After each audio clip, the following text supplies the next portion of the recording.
individuality, democracy, when system integrity, when these are at stake, you are the only ones who can bring the protest absolutely fearlessly.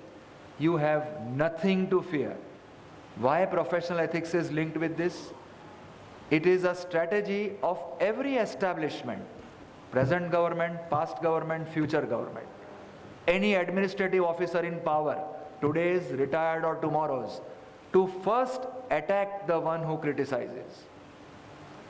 આજે હું object કરું કે આ system સારી નથી, એટલે પહેલા destroy Mihir's credibility. A credibility will be the first point strategy of every powerful persona. If that is what you accept, your conduct as an advocate should be so blameless that you don't have a weak spot there. You should not have compromised your integrity. You should not have compromised your reputation. You should not have compromised in any manner conduct of yourself as a human being or as a lawyer, which, when the occasion arises, becomes your weak point. જ્યારે છાતી ખોલીને ઊભા રહેવું પડે કે સાહેબ આ નહીં ચાલે, ત્યારે પેલું ગણાવવામાં ના આવે કે પણ કેમ પેલી વખતે તો તે આવું કર્યું હતું. Something which weakens you as a person is what I call professional ethics. Nothing, your conduct from rising in the morning till going to bed at night, nothing in your conduct should be such which comes in the way of your taking a stand when the occasion demands. If you keep this in mind, every little nuance of professional ethics will come into play. Client પાસે cash કેમ લો છો? Why is it so accepted? કેમ? પછી complain કરવાની કે road resurface થતા નથી તો ભરો ને tax. Why do you complain? Why is cash so easily accepted? આટલા cash થશે ને આટલા check થશે ને પછી philosophy client ને કરવાની કે આપણે તો law પ્રમાણે જવું પડે. કેમ એ બોલી નથી શકતો એટલે? કારણ કે એને ગરજ છે એટલે તમારું સાંભળે છે. એ તમને પૂછે નહીં કે સાહેબ તમે મને કહો છો કે આપણે law પ્રમાણે જ કરે તો આનો tax ભરો ને જરા. કેમ cash લો છો? Why? Why do you compromise the smallest place? જ્યારે કામ ના થયું હોય તો તમારા ઓપરેટરને કેમ કહો છો કે કહે કે સાહેબ આજે ઓફિસમાં આવ્યા જ નથી? Why? Every small step weakens you. Every little lie is a chink in your armor. એક વેજ છે, scientifically proven કે વેજ અંદર જાય એ તિરાડ પાડે જ. This is what I want to share with you, this one line, that behave in a manner that when the cause arises, when the occasion comes, you can fearlessly step forward with not a blemish on your life, with not a blemish on your advocacy, with not a blemish on your character. You can say કે આ નહીં થાય, તમારે મને ઉપરથી નીચે સ્ક્રુટિનાઇઝ કરવું હોય કરી લો, થાય કરી લો, પણ આ તો હું નહીં જ ચલાવી લઉં. That is what I mean by professional ethics, and that is how I would end today's talk, and I trust it has been of some help to you, and thanks a lot for listening so patiently. There is an interaction which I please welcome, and lawyers are supposed to be confident, so the first person must have the confidence to stand up first. બધાની રાહ ના જુઓ કે પેલો પૂછે પછી હું પૂછું. Please do ask. I have a question. I don't know, it may be a very stupid question to ask. Questions are never stupid, only answers are. I just want to know, generally in service writing, In service writing or any writing, you have the first is the appendix. Service writing. Service writing, what is used in the army, sir, or any other. Okay. First is appendix. From the appendix follows the annexure. Here I find with all petitions, you have annexures. Yes. Appendices are missing. You can write appendix. No. Appendix is also medically not yet proven that it is of any efficacy. No. So I'm not talking of that appendix. Okay. That we have what we have is we have the drafting which we do in petitions has come from Bombay essentially. It's based more on tradition and high court rules. In that system, what is known as the format is a list of dates and events, the body of the petition, and documents are always called as annexures. Therefore, probably it's just a terminology. It doesn't really matter on the what name you call it. And appendix is to the main body. Here we have a comprehensive petition which cannot have an appendix. You can't say allegations of fraud are in appendix 1. because everything will have to be sworn on affidavit and composite. Difference between an appendix and an annexure is, an appendix is part of the body which you don't add for the sake of continuity. It involves a diversion or a digress of route to get into the details. That system, the entire legal system throughout the country has not adopted. The law is to the contrary, that every particular must be stated in the body of the petition, which does away with the requirement of appendices. And annexures are separate documents which can never be an appendix. That is how. Thank you, sir.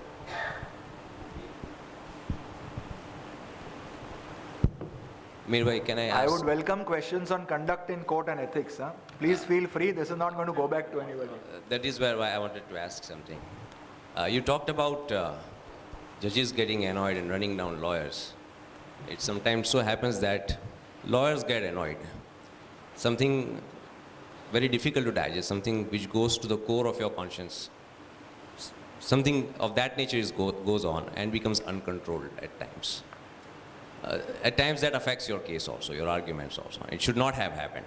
That sort of control has to be developed, and that is an art. But how not to allow the judges to go to that extent? This anger, the aspect of anger has a slightly larger dimension, in the sense that we are the only profession. Why our profession is so difficult is because our personality is interwoven in our profession. एक doctor છે, એક ગમે તેવો માણસ હશે, સારો ખોટો, ચીડાઈ જતો, સ્વભાવ ખરાબ, વાઇફ બીટર, ગમે તે હોય, એની સર્જરીમાં ફરક નથી પડતો. His skill in the mechanical art doesn't undergo any change. Our profession is the only one where it is self-feeding. Your personality and your profession, when you start out juda hoy, they become so enmeshed finally કે તમારી personality feeds from what you are as a lawyer, how you conduct as a lawyer feeds on how you are as a person. This is why issues of anger become more issues of personality, in the sense that anger arises essentially because you take offense. Anger arises because the judge is rude. The judge runs you down, takes offense. આપણામાં તો wise પીપલને એવું કહેતા આવ્યા છે ને કે તમારો એકવાર અહમ બાજુમાં મૂકો તો 90% ચીડ જતી રહે. Opposite છે in our profession also, that if you focus consistently on the cause and not your personal interaction with the judge, you always mentally are one step detached from what you are doing as a lawyer. It helps us. From our experience, હું મેટરમાં એકદમ involve હોઉં કે અરે આટલી ખબર કેમ ના પડે, આટલો પોઈન્ટ તો ખબર જ પડવી જોઈએ ભાઈ. And the judge constantly runs down the point, runs me down. એંગરનું આખું એક બાઇલ ઉપર આવે કે ન્યૂઝ સાંભળવા આપણે, we are not accustomed to it. Personally, I believe that anger is a sign of weakness, arises more out of ego. Anger is usually ego-based. Once you are able to decipher the two, કે હું કેમ ચીડાવું છું, then life becomes simpler. There are issues where you will realize that you are getting angry. Judge, આજે હું argue કરતો હોઉં અને બહુ ઇમ્પોર્ટન્ટ ક્લાયન્ટ હોય, મોટી કંપનીઓ, મોટા મીંડાવાળી કંપનીઓના ક્લાયન્ટો પાછળ બેઠા હોય, અને જજ મને કહે, mister Joshi, you don't seem to be ready today. એટલે પહેલું તો ચીડ ચડે કે ના બધું યાદ છે, તમે ક્યાં વાંચીને આવ્યા છો. First thing it's, but then you realize that if it is true, then you need to learn. If it is wrong, why should you bother? ખોટું હોય તો ક્લાયન્ટને ખબર છે કે ભાઈ 8 કલાક મહેનત કરીને આવ્યા છે, કંઈ પોઈન્ટ બાકી નથી રહ્યો, તો ખબર પડે કે this is my ego talking. Then the anger comes under control. As opposed to that, self-respect is completely different. A judge cannot transgress a border of self-respect. તમને ઉતારી પાડે is fine, તમારા પર ચીડાય એ fine, તમારી comment કરે તૈયારી પર fine. But personally, all of you, when you sit at home, must have a line where your self-respect cannot be compromised, and in that No amount of what I told you કે જજને કહેવા દો, ક્લાયન્ટનું આપણે કરીએ છીએ, whatever affects your core, your self-respect, which will shake you without ego coming into play, do not tolerate it. Tell the judge politely, thus far and no further. There are judges who have said, there are lawyers who have told Supreme Court judges that your lordship's oath is to adjudicate matters, not to adjudicate personalities. So get up politely, say that. Most of when we get angry, if I speak for myself, is more when my ego is hurt and I know the anger is not justified. If you keep that in mind, anger will go off on its own.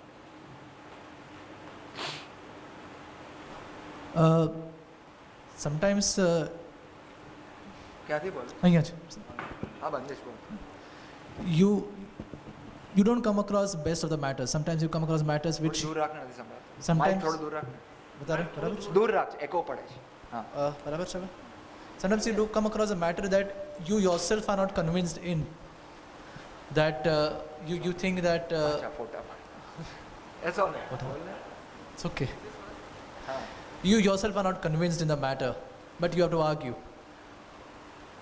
How do you deal with that? So you tend to hope that the other opponent may be inefficient, or you hope that the judge may not, but then you try to beat around the bush because you yourself are not sure what you are going to argue.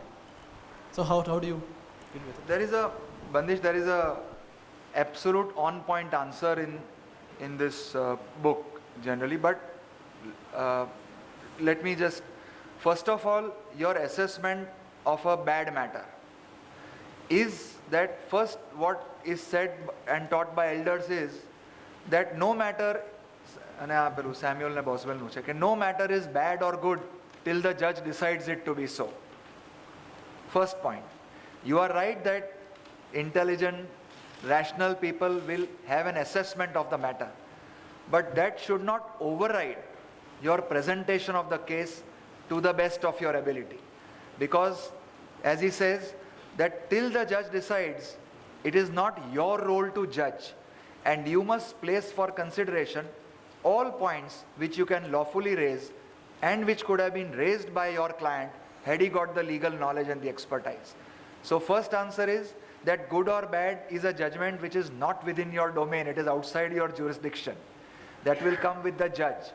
Secondly, it should not baffle you or paralyze you at the outset, because even with you are fairly young in the profession, so permit me the liberty of saying that with your limited experience, you would know that a point which seems bad at the first instance, if you try and research it further, it starts getting more persuasive.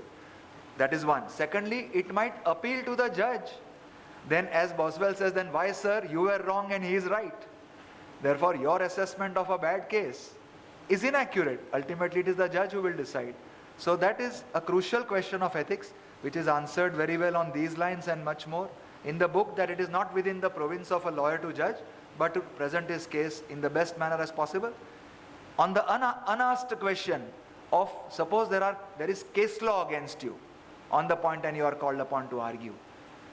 Initially, there was some gray area even in England, but now, if you know the case law beforehand, you must apprise the client and express your inability.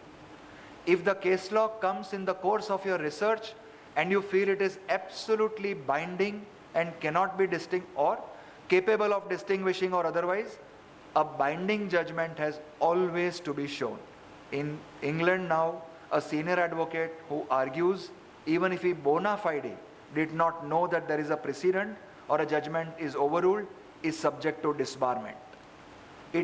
A binding precedent has to be brought to the knowledge of the court. That's not within your domain at all. So this is how you handle poor or indifferent cases. On the anger aspect, with permission of Mihir bhai, Of course. I would like to share one experience, my personal experience. And I would like to state that your anger can be channelized creatively. Justice B.C. Patel used to insult me very frequently. Whenever I get up, he would insult me and he would shut my mouth. He would not allow me to argue. Now that kind of behavior led me to think that how to deal with this situation. Being very junior, I could not resist, I could not protest in the courtroom. But then I thought, let me express myself. That led to writing an article. The title of the article is How is a Judge Expected to Conduct in the Temple of Justice? I wrote that article, and keeping in mind that Justice B.C. Patel would also read it. But then in an informal function, Justice Kalla, in my presence, asked Justice B.C. Patel that, have you read Mr. Pandya's article on how to conduct, how a judge is expected to conduct in Temple of Justice? He said that it's a job of idle lawyer. Writing article and editorials is a job of idle lawyers, and I don't read it. Then ultimately it led me to write a book on Contempt of Court Act, thinking that one day that book will have to be referred to by the judges. And today, with the grace of God, that book is being referred to by many of our lawyers and judges also. So that is how you can channelize your anger creatively. That is what I would like to share. Thank you. Stand up for a cause which you believe in, and it will require going against the establishment. As a junior lawyer, there have been occasions where I myself and many of us here would have been told that, "Arey, aa to na levaય, this is anti-establishment, atyare na karo, this will run against you. 10 વર્ષ પછી કોઈ government post આવશે કે 20 વર્ષ પછી જ્યારે chance હશે ઉપર દેવાનું ત્યારે આ બધું તમારી અગેન્સ્ટ જશે." So, and that is that fear that na javaye establishment saame. So, is this something which we should be worried about? I think you have asked a question which should trouble all of us. I think it is the most serious issue facing lawyers today, much more than it has ever been in the past. This requires a lot of internal thinking, and obviously, as always, in an intensely personal decision, finally at the end of the day, it is going to be that of the individual. I can only share that traditionally, when writ started, as Deepan says, a lawyer was all